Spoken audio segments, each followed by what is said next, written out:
Hello, I'm Tommy Moore from the Bartitsu Lab, and in this video we wanted to look at Bartitsu boxing. Now, as you'll know, much of Bartitsu is about proactive, essentially combative archaeology. We're not left with much. We're left with an approach, a synthesis of styles, a recommended synthesis of styles, and a recommended direction of focus, street self-defense. So the synthesis of styles: boxing, savate, wrestling, judo/jiu-jitsu, cane, those types of things. So we've got the core ingredients, we've got a couple of articles, and then we've got the antagonistics. The antagonistics are essentially the guides and manuals of other people that are doing similar stuff at kind of the same time, broadly the same time. And the aggregation of those things for many people is Bartitsu, or for others it's that plus extras, and I would count myself in that particular category. I like that plus whatever else I like to seek what he saw as opposed to do what he did. But anyway, that's completely academic and it doesn't really matter. As long as you can punch a motherfucker in the face and not be punched in the face, it's cool with me. Absolutely cool with me. But when it comes to the pugilistic or the boxing element of Bartitsu, now naturally we can pick up guides and manuals, even a little bit of footage from people at that time, and we can understand things like milling and the use of the lead-off, simultaneous defense and attack. You know, there are characteristics which are completely endemic to the time, and we can sufficiently bring them on as part of Bartitsu boxing. They make a lot of sense. How to stand, how to move, how to sidestep, lead off, cross counter, how to do the longer, more old school uppercuts, chancery, you get the idea. But Barton also leaves us with a very cryptic quote about his boxing methods. And his boxing methods, and I'll put the quotes in the description. I'm just going to dig out the final quote. There's lots of variances online. I'd like to find the most accurate. But it's about how he uses his Bartitsu to essentially damage the hands of a boxer. His method of boxing, which is designed to hurt, damage and hinder people that are trying to punch you. And seeing as most people that attack you will either grab or punch you, the ability to prevent those punches from A, taking an effect, and B, being done over and over again is very important. So what we have really is a prototype anti-pugilism. You must absolutely understand pugilism for Bartitsu. You absolutely need to. It's really important. You can't just rely on a temiwaza or the more primordial boxing that's used in savate. You know, boxing is the best at boxing. End off. Yep. Understanding and using boxing is very important. No matter which flavour, more pugilistic or more modern boxing you like, boxing is very important. But anti-pugilism, how do you ensure you can cause some damage to an opponent that's striking you, that's punching you? And we're left with Barton Wright's cryptic quote, and we have to use a bit of experimental archaeology to figure out what he might have meant by that. So I'm just going to take you through some of the more classical positions that we see from other sources at the time, which Barton might have integrated or might have been thinking of integrating when he was looking at anti-pugilism. But I would say we need to kind of first define what that may be.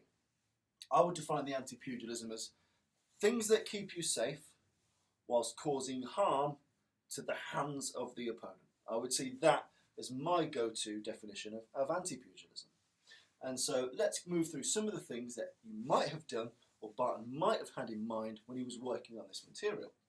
So some of the first covers that you may get, and you see these in earlier bare knuckle boxing, are the use of the various elbow guards. So let's go with one of the earliest. We get guards where the elbow comes up to cover the head, like so, and we get this in very, very early bare knuckle boxing as defences against hooks and potentially defences against straights. Now you can use these passively. So you can take a shot here and have it hit on the hard fleshy part of your arm, or you could attempt some type of aiming to make the end of the fist, the knuckles of the fist, end up on the spike of the elbow. But that's a very finite, trained skill. You know, if you had the skill to see the punch coming, you might as well have parried it and riposted in a different way. But again, you know, I see these as more instinctive. And if he punches the tip of the elbow, bonus.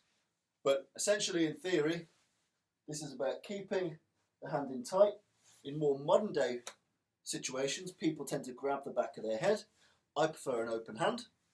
And in a lot of the historical illustrations, you see things that look more like this.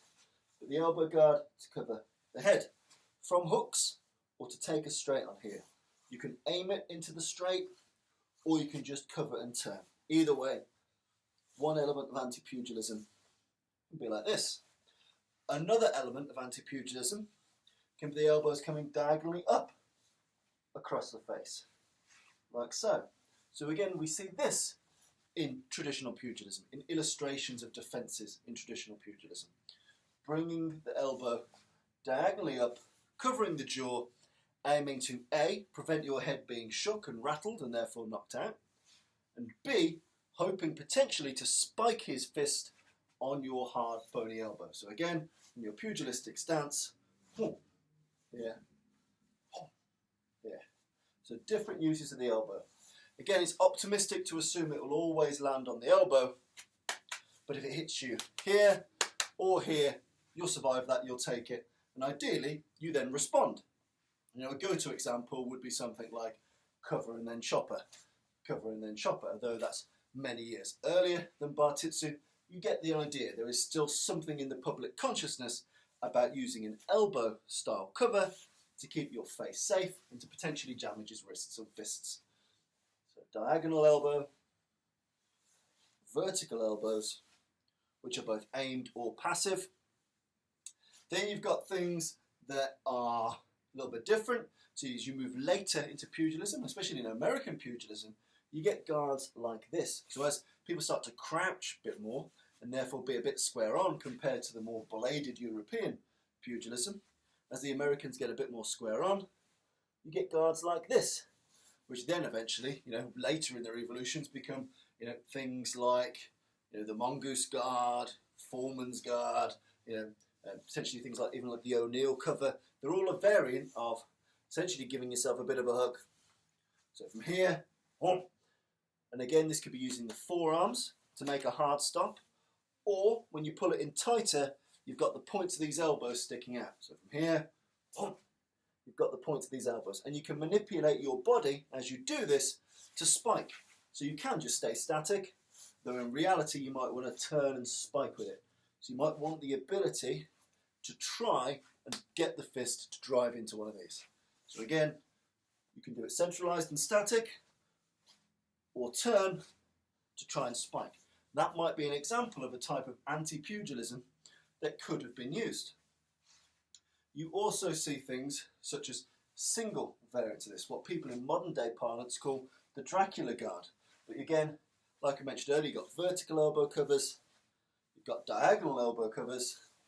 Diagonals work really well to set up pivot blows, sideways hammer fists, chopper style blows, or forearm style blows. Vertical elbow covers tend to set up very nicely if you're thinking integrated Bartitsu, Mato style strikes, so hammer fists, or Tetsui if you're applying the Jiu-Jitsu part of Bartitsu. So you cover here, Tetsui, cover here, Mato, smash that hammer fist down on the collarbone or on the face. Here, you're smashing that pivot blow to knock a guard down or to smash into the face, nice and simple. And you've got this more Dracula style guard, or what we now call the Dracula style guard. Again, perfectly sets you up for pivot blows from pugilism or shuto strikes, chops from jiu-jitsu. So again, you've got those options. Up, up, diagonal, diagonal, across, across, and the different riposte options allowed to you by doing these techniques. You've also got quite good precedent in people just dropping the nut down.